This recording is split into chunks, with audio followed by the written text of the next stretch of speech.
saya ingin menyatakan kita siap menerima tamu-tamu G20. Tentunya masih terlintas dalam ingatan kita pergelaran konferensi tingkat tinggi G20 yang diselenggarakan di Bali, Indonesia dalam rangka pertemuan ke-17 kelompok 20. KTT yang dilaksanakan presidensi Indonesia ini berlangsung sejak 1 Desember 2021 hingga KTT kuartal keempat tahun 2022 merupakan kehormatan bagi bangsa Indonesia untuk memimpin G20 selama 1 tahun terakhir. Dari presidensi ini, diharapkan dapat menyatukan niat bersama dalam mewujudkan pemulihan dunia yang inklusif dari pandemi. Indonesia telah mengupayakan berbagai solusi terbaik selama 1 tahun kepemimpinan KTT ini di tengah munculnya berbagai tantangan baru, dan Indonesia telah menghasilkan sebuah dokumen berupa deklarasi para pemimpin G20 Bali. Deklarasi Bali mencatatkan 52 poin kesepakatan kepala negara G20 guna mendorong pencapaian tujuan masyarakat dunia melalui peningkatan upaya dan komitmen di berbagai sektor. Selain berbagai deklarasi itu, Presidensi Indonesia juga menghasilkan konkret deliverables yang berisi daftar proyek kerjasama negara anggota G20 dan undangan. Proyek kerjasama ini menurut Presiden Jokowi akan membantu membumikan kerja G20 lebih dekat dengan berbagai kepentingan kerjasama ekonomi dengan tujuan akhir dalam rangka kesejahteraan rakyat. Di sela pertemuan KTT G20 Bali itu, masyarakat Indonesia digegerkan atas munculnya pemberitaan di berbagai media massa. Seorang tokoh antagonis memperlihatkan dirinya melebihi seorang diplomat dan bahkan memberikan kesan halayak bahwa dirinya smart dan lebih pantas menjadi presiden. Dialah Gubernur Jakarta, Anies Baswedan, dan Duta Besar Amerika Serikat Ambasador Sung Yong Kim. Keduanya melangsungkan pertemuan pada momen KTT G20 di Nusa Dua Bali. Anies menyebut Indonesia dan Amerika Serikat adalah dua negara besar yang telah menjalin hubungan di berbagai bidang seperti pertahanan, keamanan, ekonomi, dan perdagangan. Dalam pertemuan tersebut, lebih jauh Anies memaparkan berbagai hal, bertukar pikiran tentang kondisi demokrasi dan percaturan global dan perkembangan terkini di Indonesia, situasi ekonomi dunia, serta berbagi cerita tentang transformasi yang terjadi di Jakarta selama 5 tahun terakhir.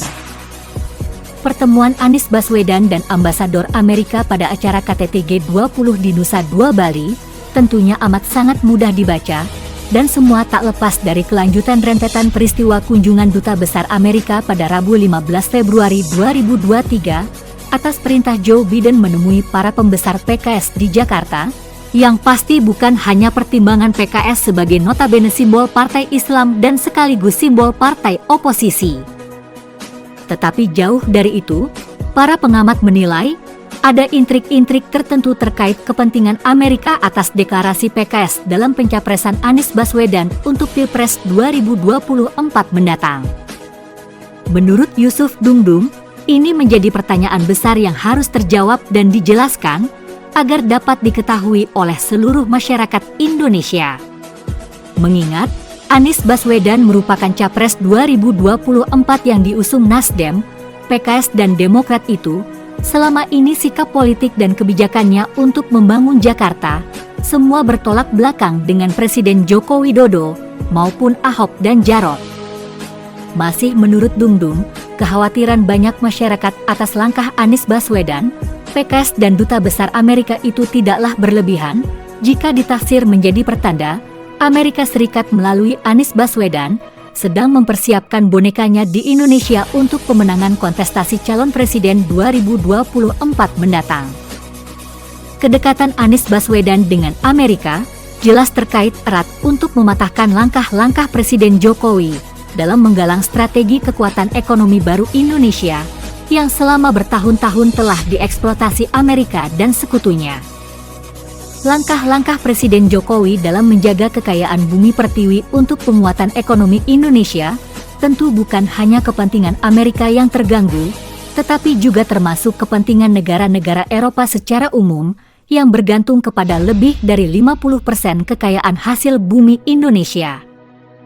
Dengan menutup rapat-rapat seluruh keran ekspor barang tambang mentah dalam bentuk konsentrat dengan harga terdiskon signifikan, yang harusnya berpotensi besar menjadi nilai tambah kekayaan Indonesia melalui pembangunan smelter untuk hilirisasi seluruh hasil tambang seperti bauksit, menjadi bahan baku bangun wafer industri teknologi semikonduktor Indonesia serta hasil turunannya, merupakan ketergantungan Barat kepada Indonesia. Direktur Political and Public Policy Study Jerry memiliki anggapan serupa. Menurutnya, kunjungan Dubes Amerika bisa saja dikaitkan dengan Anies Baswedan. Pasalnya, saat ini PKS sudah mendeklarasikan dukungannya kepada Anies Baswedan sebagai Capres 2024 menjadi sambungan kuat untuk Anies. Terlebih lagi, Anies merupakan lulusan Northern University of School of Public Policy Maryland. Menurutnya, pertarungan politik di Indonesia sangatlah mempengaruhi dua negara yakni Amerika Serikat dan Cina.